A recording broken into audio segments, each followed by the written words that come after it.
The organ was playing. Soft, steady, sacred. The kind of music that makes even strangers feel like they belong somewhere holy. 300 guests filled every pew of St. Augustine's Cathedral. A grand, Gothic building with stained glass windows that split afternoon light into colors you couldn't name. Chandeliers dripped gold from the ceiling. White roses lined every aisle. The air smelled like candle wax and expensive perfume. Everything was perfect. And I mean everything. The bridesmaids were positioned like architecture. The groomsmen stood like soldiers. The flower arrangements cost more than most people's rent.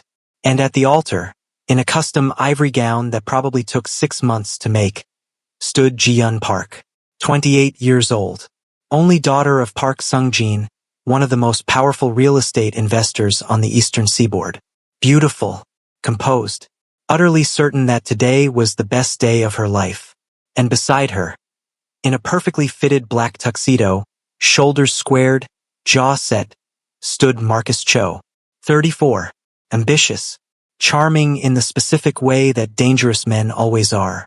He had the kind of face that made people trust him immediately, sharp, handsome, the sort of man who walked into rooms and made other men straighten their posture without realizing why. He looked like someone who had already won. He looked like a future. The officiant opened his book. The music softened. And then, the doors opened. Not dramatically, not with a crash or a bang. Just opened. The way doors open when someone who has every right to be somewhere finally arrives. Light poured in from outside. Blinding, white, late afternoon light. And standing in that light, one hand gripping the door frame, one hand pressed beneath her belly, was a woman. 31 years old. 8.5 months pregnant. Not screaming. Not crying. Not there for a scene. Just standing. Breathing. Present. Her name was Danielle Cho. And that last name, that wasn't a coincidence. That was a legal fact. The organ hit a wrong note. The organist's fingers slipped. And then the music stopped entirely. 300 people turned around. And Marcus Cho's entire carefully constructed life began to collapse in real time. Stay with me, because this story is about to go places you are not ready for.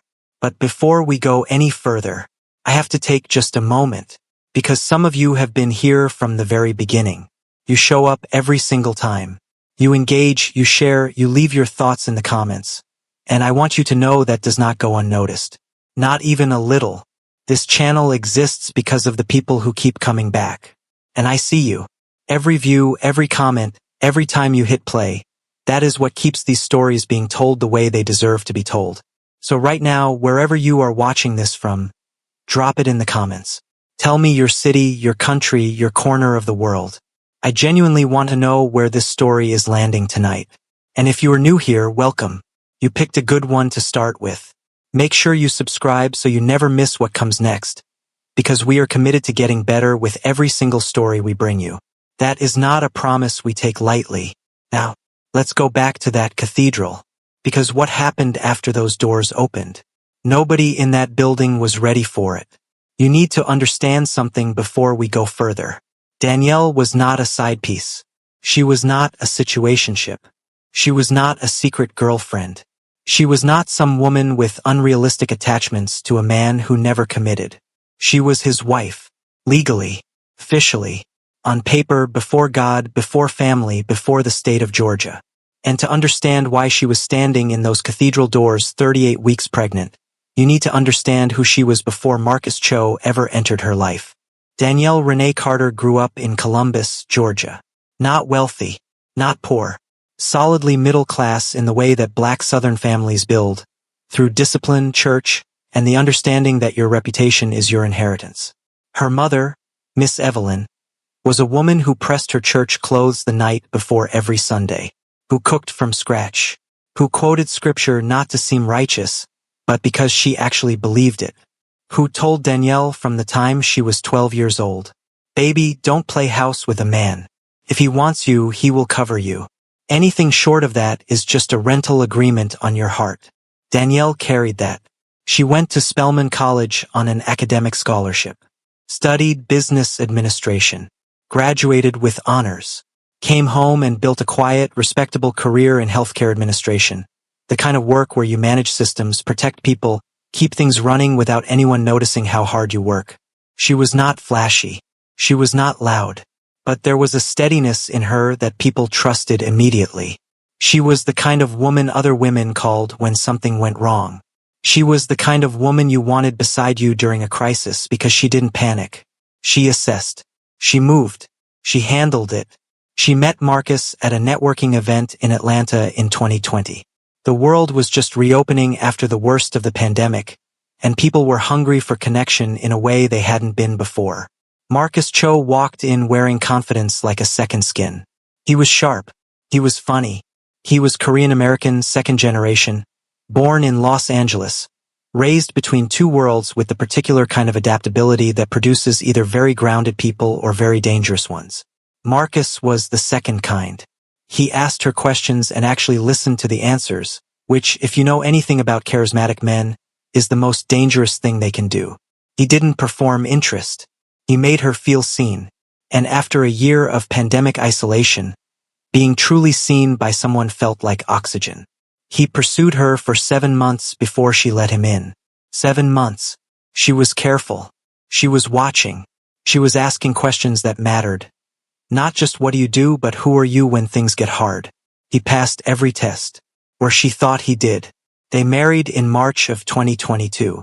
Small ceremony. Bethel Missionary Baptist Church, Columbus, Georgia. Her mother cried. His mother, a quiet, elegant woman who had flown in from Los Angeles and said very little, sat in the front pew and watched with an expression that Danielle had filed away as emotion. She understood now it might have been something else entirely. There were folding chairs and a potluck reception and a DJ who played old-school R&B until 11 o'clock at night. His friends from Atlanta showed up. Her family came from 3 states, 2 worlds colliding warmly over food and music and genuine love. No exotic benju. No ice sculptures. No photographer who charged $5,000. Just family. Just vows. Just 2 people standing before God saying, I choose you. And Danielle meant every syllable. She had no reason to believe Marcus didn't. The first year was good. Not perfect, no marriages, but good. Solid. Real. Marcus was climbing fast in commercial real estate development. He was smart, bilingual in English and Korean, and had a network that stretched from Atlanta to Los Angeles to Seoul. Danielle supported him entirely.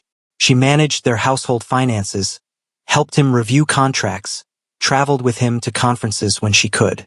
She believed in him, completely, but somewhere in year 2 something shifted. It didn't happen overnight. That's what makes betrayal this deep so hard to see. It doesn't arrive like a storm. It arrives like a slow drop in temperature. You don't notice you're cold until you're already frozen. Marcus started traveling more. To New York. To Seoul. To Singapore. International clients, he said. Big deals moving. You know how this industry works. And Danielle believed him. Because he had always been ambitious. Because the money was coming in. Because his work genuinely required international connections, and she had always known that about him. Then came the conference in New York where she wanted to surprise him. She'd booked a flight, planned a nice dinner, packed a weekend bag. He called her 2 hours before her flight, like he knew somehow, and told her the conference had moved locations, that it was too chaotic, that he'd be back Sunday. She unpacked her bag and filed it away as nothing. But it wasn't nothing. It was the first thread. The second came 3 months later. A bank notification on a joint credit card for a jewelry store on 5th Avenue. $1,500. She asked him about it. He said it was a gift for a client's wife. Business relationship maintenance. Standard practice in this industry. She asked to see the receipt. He pulled it up on his phone. She glanced at it. It looked legitimate, but something in her stomach did not settle. The third thread came from social media, and this one she almost missed. A business account. Park Ji-eun Global Properties. A photo of a rooftop dinner in Seoul. A congratulations post from a business associate. And in the background of one photo, barely visible, half turned away from the camera, a man who had Marcus Cho's exact posture. His exact jawline. his exact way of holding a wine glass. She stared at that photo for 45 minutes. Then she told herself she was being paranoid. She was not being paranoid. Now here is the part of the story that most people never get to hear, because everyone focuses on Danielle, on her strength, on her choice, on what she did. But you need to understand exactly what Marcus Cho was constructing while his pregnant wife worked from home and managed their finances and attended birthing classes alone. Because this was not a man who stumbled into a situation. This was architecture. Marcus met Ji-Yeon Park at a real estate summit in Singapore in the spring of 2023. It was not a casual meeting. It was the kind of meeting that strategic men engineer. He had researched her father's company months before, positioned himself onto a panel where she was moderating, and introduced himself with the precise combination of confidence and cultural familiarity that a woman like Ji-Yeon would find compelling. He spoke Korean fluently enough to make her comfortable.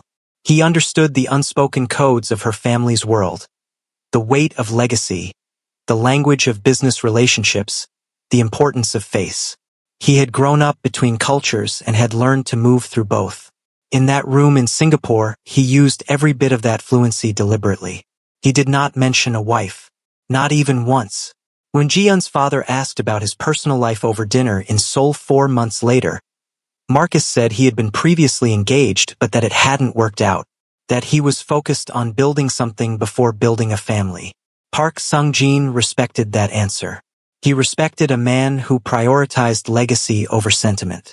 What he did not know, what neither of them knew, was that Marcus Cho already had a family.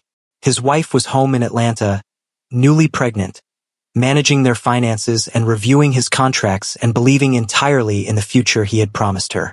Now here is where the story gets complicated in a way that has no clean explanation. Why did Marcus hide Danielle specifically? Was it because he knew that the Park family, a traditional, powerful Korean family with generational expectations, might not have accepted a black wife? Was it racial calculation? Social engineering? A cold reading of what the Parks would and would not approve? Or was it purely financial? Was Danielle simply the wife he had before he got rich enough to want something different, and her race had nothing to do with it? She was just inconvenient? The answer sits somewhere in that uncomfortable space where racism and ambition overlap and refuse to be separated. And this story will not pretend to resolve that discomfort cleanly, because sometimes the truth is layered in ways that don't offer easy verdicts. Sometimes a man can be motivated by both at once. Sometimes those things cannot be untangled.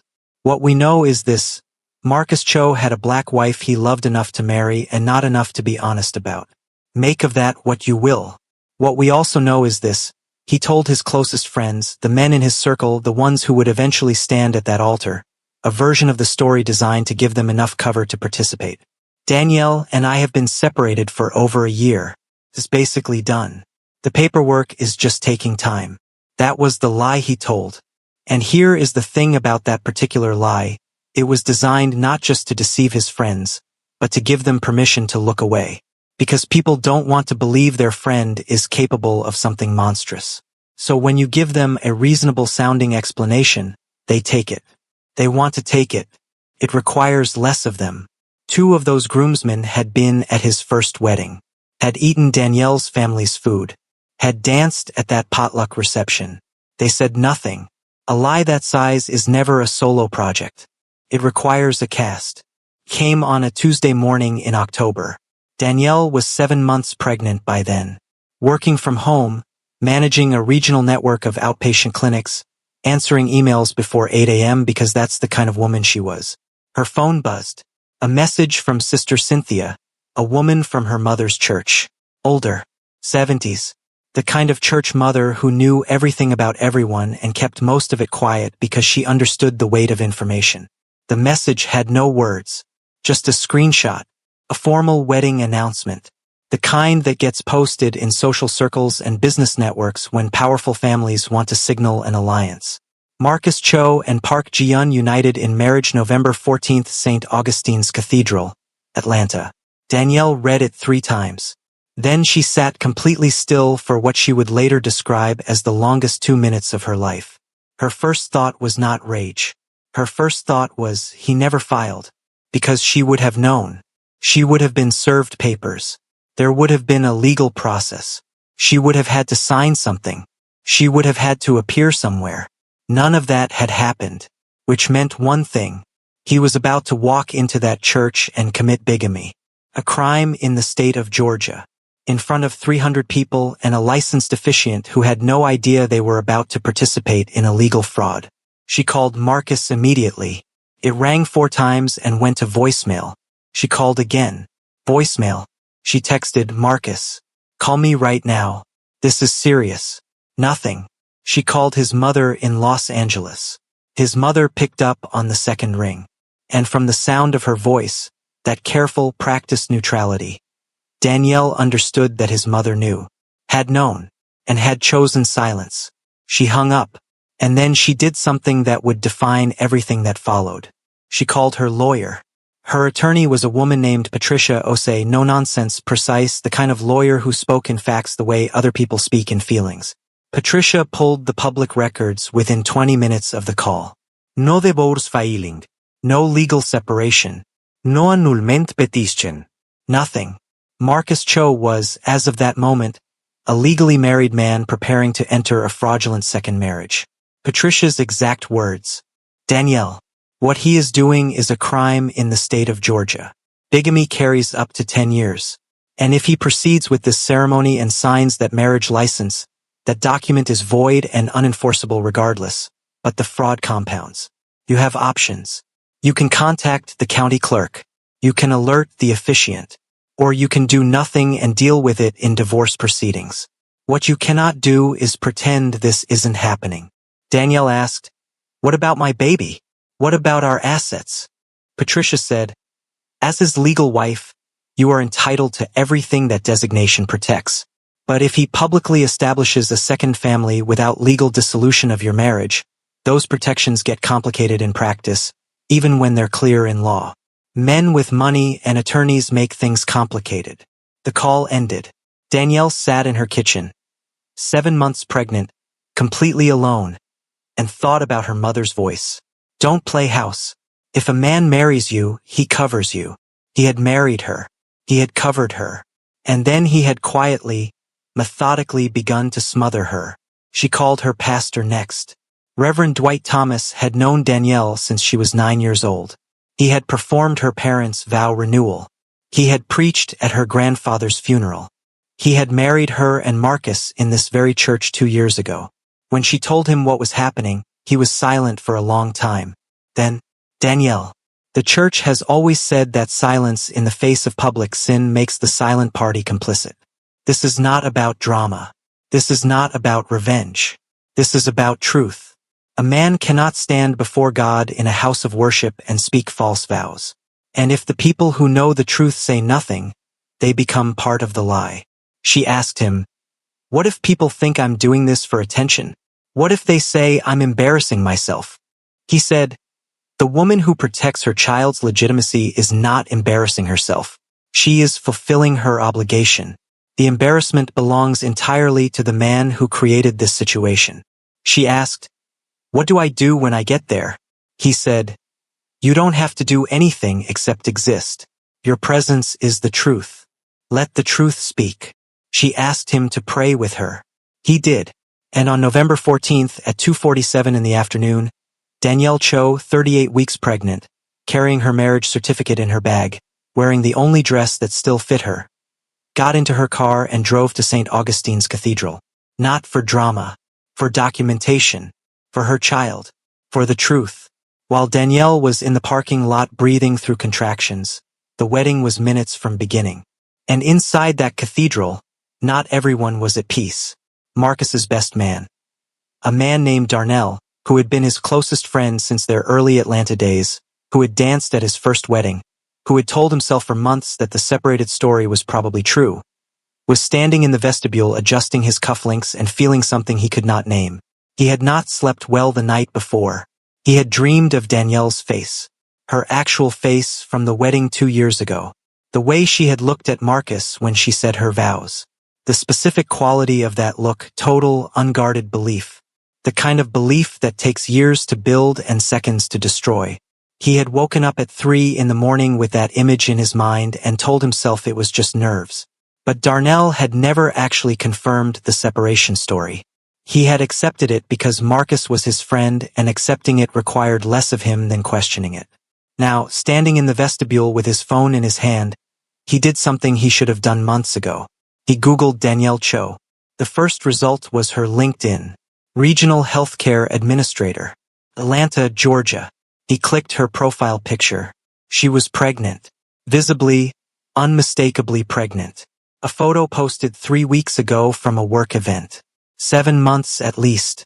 Maybe 8. Darnell stood in the vestibule of St. Augustine's Cathedral and felt the floor tilt beneath him. He typed a text to Marcus. Bro, is Danielle pregnant? Marcus was at the altar.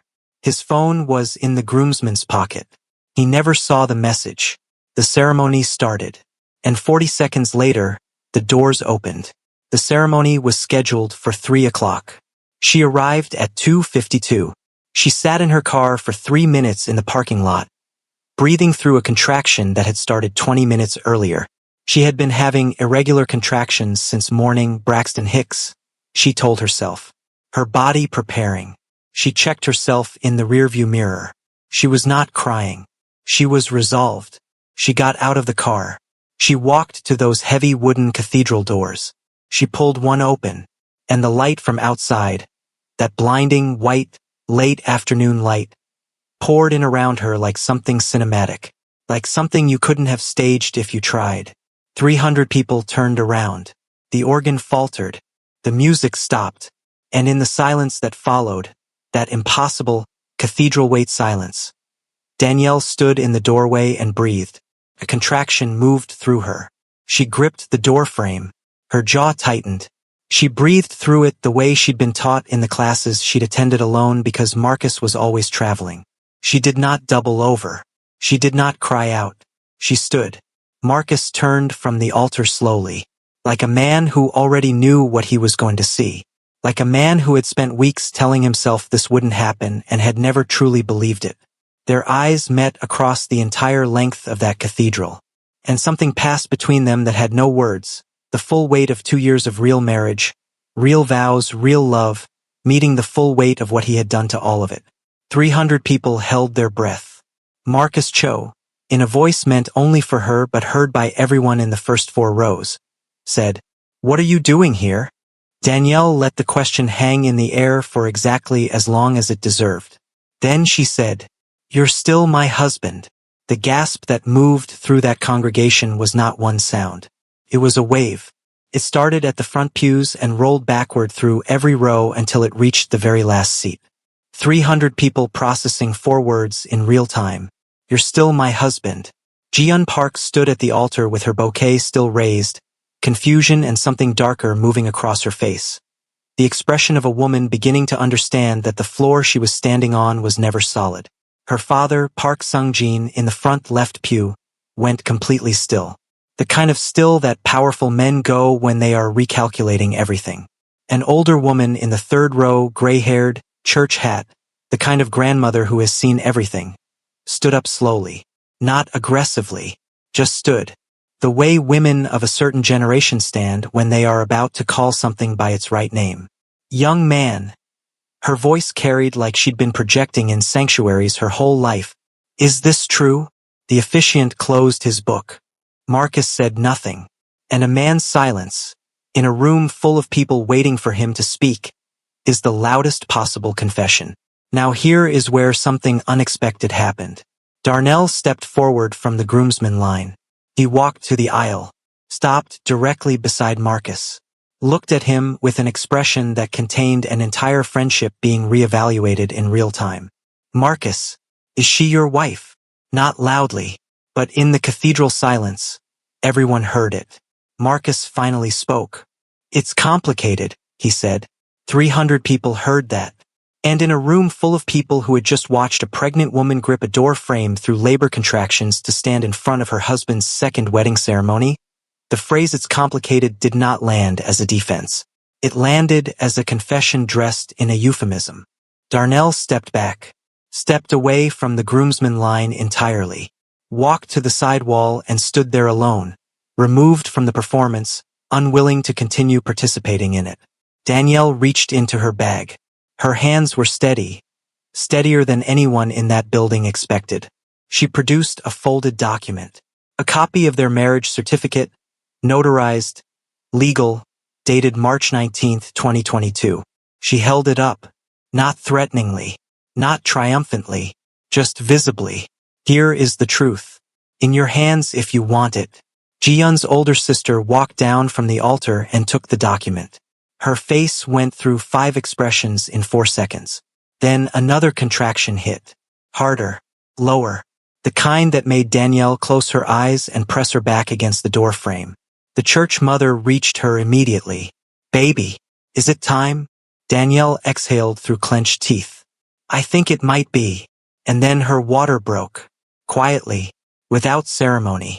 The way the most significant things in life tend to arrive. Not dramatically, but undeniably. Someone shouted for an ambulance. Ji-yeon Park set her bouquet down on the altar. She did not throw it. She did not scream. She just set it down and walked toward Danielle. Ji-yeon Park knelt in front of Danielle. In her ivory gown, in the cathedral her family had booked and paid for, surrounded by 300 witnesses, and looked at Danielle's face and said, I didn't know. 3 words. No performance. No plea. Just the raw transfer of truth between 2 women who had both been deceived by the same man. Danielle looked at her. 2 women, neither the villain, both standing in the wreckage of a man's construction. I know you didn't, Danielle said. Yeon stayed. She held Danielle's hand while they waited for the ambulance. And then Park Sung-jin walked to the center aisle. He looked at Marcus at the altar and said, in a voice carrying the weight of absolute finality, you presented yourself to my family as an available man. You proposed to my daughter knowing you were married. You involved us in a crime. He paused. I will not forget this. Marcus opened his mouth. Park Sung-jin had already turned away. He walked to where Ji-yeon was kneeling beside Danielle, placed his hand gently on his daughter's shoulder, and said something quietly in Korean that no one else could hear. Yeon nodded. She kept holding Danielle's hand. Marcus Cho stood at the altar and did not move. Not toward Danielle. Not toward Ji-yeon. Not toward anyone. He stood completely alone, surrounded by 300 people and attended to by none of them. And that image is what people who were in that cathedral would describe for years afterward. A man, alone, in a room full of witnesses, in the ruins of his own design. The ambulance came in 11 minutes. Danielle was transferred to Piedmont Atlanta Hospital at 3:24 in the afternoon. Miss Evelyn arrived 40 minutes later. She walked into that maternity ward with her purse on her arm and the expression of a woman who had prayed for the worst not to happen and had prepared for it anyway. She took her daughter's hand. She did not ask questions. She just stayed.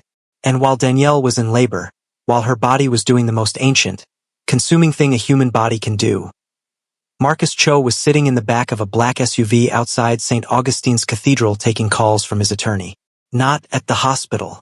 Not on his way to the hospital. Outside the cathedral. In the car. Managing the legal exposure. That fact was noted by everyone who later learned it. It was noted in ways that never required comment because it said everything about exactly who Marcus Cho was when stripped of performance. At 11:47 that night, Marcus Cho Jr. was born. 7 pounds, 4 ounces, healthy lungs, a full head of dark curly hair.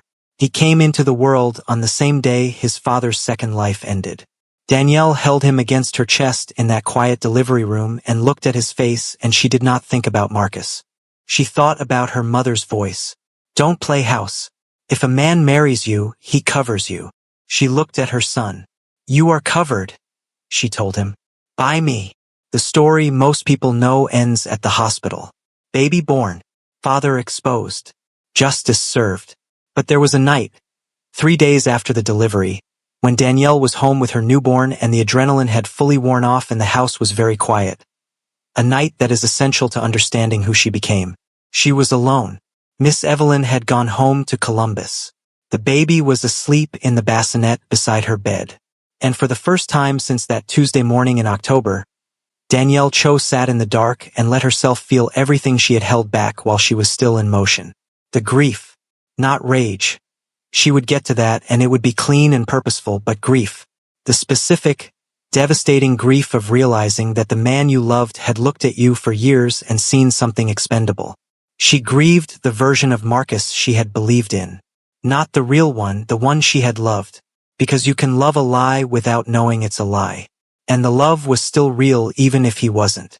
She cried, quietly, fully, for about an hour. And then she washed her face. She fed her son. She made herself a cup of tea. And she sat at her kitchen table at 2 in the morning and wrote down, on a plain notepad with a regular pen, the things she would build from this point forward.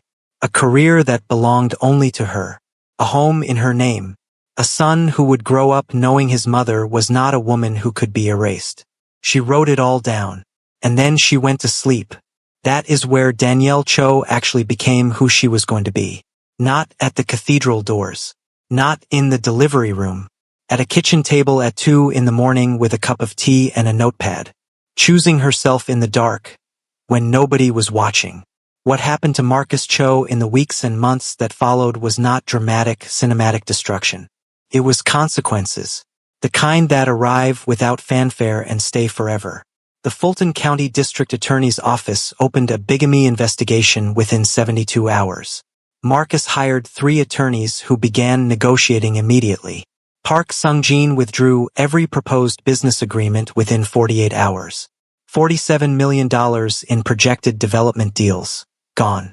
A formal letter from Park Global Properties stating they were pursuing alternative partnerships. No drama. Just finality. The real estate firm placed him on administrative leave. An internal review revealed he had misrepresented his marital status on firm documentation. A separate problem with separate consequences. His professional network quietly disconnected. That's not how reputation destruction works. It's not a bonfire. It's a slow, systematic withdrawal of every warm thing people had extended toward you. One by one, the lights go out. And then, the call nobody expected. His mother called Danielle 6 weeks after the birth. Danielle almost did not answer. But she did. The call lasted 12 minutes. His mother said, "I knew. When you called that morning, I knew exactly what was happening. And I said nothing because I told myself it wasn't my place. I have thought about that every day since. I am sorry. Not for him, what he did belongs entirely to him. I am sorry for my part in your silence. You deserved better from me." Danielle was quiet for a long moment. "I appreciate you saying that," she said. She did not say it was okay. Because it wasn't okay. Marcus accepted a plea, probation, community service, substantial financial penalty. Jail avoided through his attorneys. Which is the particular way wealth interacts with consequence. You still get consequences. They just arrive in a more comfortable shape. The divorce settlement took 8 months. Patricia Osei was thorough and relentless. Marcus, facing criminal proceedings and professional collapse simultaneously, was not positioned to be difficult. Danielle walked out with a house, a percentage of marital assets, child support, and something no document could capture. The knowledge that she had moved with such precision and dignity that the only story anyone could tell about her was the true one. Ji-Yeon Park did not disappear after the cathedral. She did not crumble. Her family spent 2 weeks in quiet damage control. Not because of shame, but because Park Sung-jin understood that how you respond to being deceived matters as much as the deception itself. 3 generations of the Park name were not going to be defined by one fraudulent man. No public statement. No social media. They returned to Seoul and Park Sung-jin held a private family meeting where he said something his daughter would repeat for years. The only humiliation is in allowing a man's lie to become your permanent address. You were deceived. You do not live there.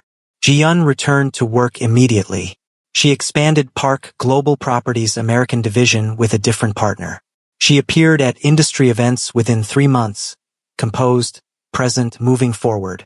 She never spoke Marcus Cho's name publicly. Not once. 2 months after the cathedral, a handwritten letter arrived at Danielle's home. Cream envelope. No return address. "I have thought about what to say to you for weeks and concluded that nothing I write will be adequate. I am sorry for what was done to you. I am sorry I was used as an instrument in your erasure, even unknowingly. You showed more dignity in those cathedral doors than most people show in a lifetime. Your son is lucky to have a mother who chose truth over silence. I hope life gives you everything it owes you. Danielle read it twice, folded it carefully, placed it in the same box as her marriage certificate.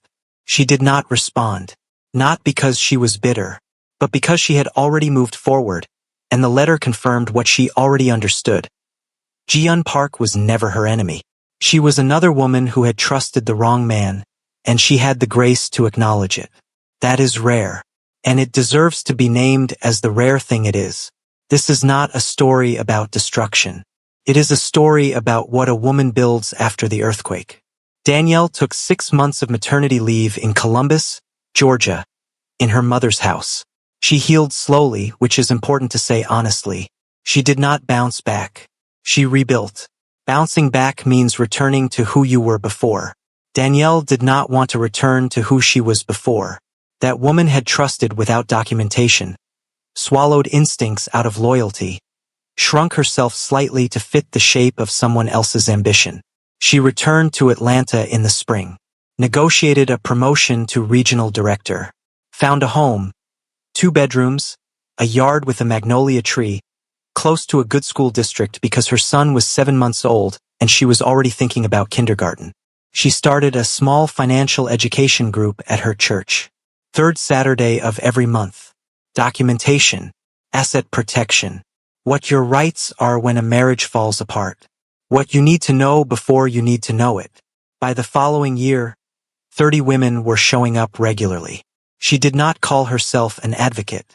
She did not build a brand around her trauma. She just showed up on the 3rd Saturday of every month and told women what she knew. She took Marcus Jr. to Columbus every other month to see Miss Evelyn. Her mother would hold that baby and rock him on the front porch singing old hymns, and Danielle would sit in the yard drinking sweet tea and feel not happy exactly, not in the uncomplicated way, but whole, quietly, completely whole. The kind of whole that comes from the inside, the kind that doesn't require anyone else in the room to confirm it. Darnell called Danielle 2 months after the wedding. She took the call. I knew something was wrong. Not everything, I didn't know the full picture. But I knew enough. I accepted the story he gave me because it was easier, and I stood at that altar as his best man. I'm sorry. That was wrong. Danielle listened. What you did in that cathedral, stepping forward, asking him directly, that mattered. I saw it. It took something. Not forgiveness, not absolution, but acknowledgement moving in both directions. And sometimes that is what accountability actually looks like. The other 2 groomsmen, the ones who had eaten Danielle's family's food at the potluck reception and danced at her wedding, never called. That is also a chapter. The chapter of the people who know what they did and live with it quietly. Danielle does not spend energy on them. Silence has its own weight and they are the ones carrying it. This story is not about a pregnant woman crashing a wedding for content. This story is about documentation. Danielle had her marriage certificate. She had consulted an attorney. She had spoken to her pastor. She had called Marcus privately and received no response. She had done everything a woman with dignity and wisdom does before taking a public step. She did not act in heat. She acted in clarity. And that distinction is everything. This story is about the particular way ambitious men treat the women they married before they became who they wanted to be. The women who believed in them early. Who showed up for the version of them that wasn't impressive yet, who reviewed contracts and managed finances and attended birthing classes alone. Those women do not become less deserving of dignity when the network expands and the ambition finds a shinier opportunity. But they are treated that way. And this story says no. This story sits in the uncomfortable space where ambition and race and class and marriage all intersect, and it does not pretend those intersections are simple. Marcus Cho was Korean American. Danielle was black. He hid their marriage from a wealthy Korean family while pursuing a Korean heiress. Whether that was racial calculation, pure financial ambition, or both tangled together, this story does not give you an easy answer. Because life does not give easy answers. and you deserve to think about it rather than be told what to think. What is not ambiguous is what he did. He married a woman who loved him. He hid her. He tried to replace her. And two things can be true: that Danielle's love was real, and that his deception was complete. This story is about two women who could have been turned against each other and refused. That moment, Ji-yeon in her wedding gown kneeling on the cathedral floor beside Danielle in labor, is the moral center of everything, because it resisted the most damaging narrative, that women are each other's competition, that the wronged woman should direct her pain at the deceived woman. Both of them looked at the actual source of the harm. Both of them named it correctly. And this story is about children. Marcus Jr. was born on the day his father's deception ended. He will grow up with a mother who chose truth under impossible pressure, who stood in a cathedral doorway 38 weeks pregnant and did not perform, did not scream, did not give anyone the cartoon they were waiting for. She just stood there. She just told the truth. She just stayed standing. And sometimes, in a world that is very loud and very theatrical, staying standing quietly in your truth is the most devastating thing you can do to a lie. Marcus Cho stood in that cathedral in a perfect tuxedo with a perfect plan and 300 witnesses. He had the investors. He had the heiress. He had the venue and the flowers and the champagne waiting in the reception hall. He had crafted every detail of an image designed to launch him into a different stratosphere. What he did not have, what he had never had, even when he thought he did, was integrity. And integrity is the only foundation that holds. Everything else he built, stunning architecture on hollow ground. It was always going to fall. The only question was when and who would be standing in the rubble. He chose wrong about a lot of things. But the most consequential thing he chose wrong about was Danielle. He thought she would be quiet. He thought she would absorb it, process it privately, maybe cry, maybe call her mother, maybe accept the settlement and co-parent and never create a scene.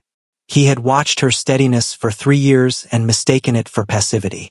He did not understand that the most dangerous person in any room is not the one who is loud.